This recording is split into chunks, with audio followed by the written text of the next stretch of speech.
Hello welcome to our channel. ఈరోజు కొందరికి hall ticket download చేసుకోనికి రావట్లేదని చెప్తున్నారు. సో వాళ్ళ కోసం ఈ వీడియో చేస్తున్నాను. ఎందుకంటే అక్కడ యూనిక్ ఐడి అని ఇచ్చారు మనకి. SCCL పోర్టల్ అని ఆల్రెడీ చేసిన వీడియోలో ఉంది ఆల్రెడీ. అందులో ఎలా అంటే యూనిక్ ఐడి ఎక్కడ నుండి వస్తుందంటే మీకు ఆల్రెడీ మెయిల్స్ వచ్చాయి కదా, హాల్ టికెట్ డౌన్లోడ్ చేసుకోండి అని.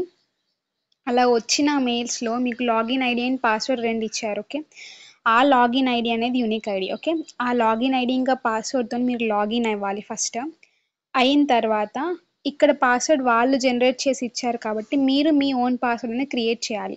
సో ఇక్కడ ఇచ్చారు చూడండి, after login please reset password and new password forward to the registered email ID. Okay, అంటే మీరు ఇక్కడ ఇచ్చిన పాస్వర్డ్తోని లాగిన్ ఐడితోని రిజిస్ట్రేషన్ అయిన తర్వాత మీరు రీసెట్ పాస్వర్డ్ చేసుకోమని వస్తుంది. మీరు మళ్ళీ పాస్వర్డ్ని రీసెట్ చేసుకొని మీ యొక్క న్యూ పాస్వర్డ్ని మీరు క్రియేట్ చేసి పెట్టుకుంటే అప్పుడు ఫర్దర్ యూజెస్కి మీ న్యూ పాస్వర్డ్ ఏదైతే మీరు పెట్టుకున్నారో అది యూజ్ చేయాలన్నమాట. యూనిక్ ఐడెంటిటీ ఇక్కడ ఏం లేదండి, ఇక్కడ లాగిన్ ఐడి ఇస్తారు కదా మనకి, అది. ఓకే, ఎవరైతే ఇంకా డౌన్లోడ్ చేసుకోలేదో అడ్మిట్ కార్డ్స్ అంటే you can download. Okay, thank you for watching.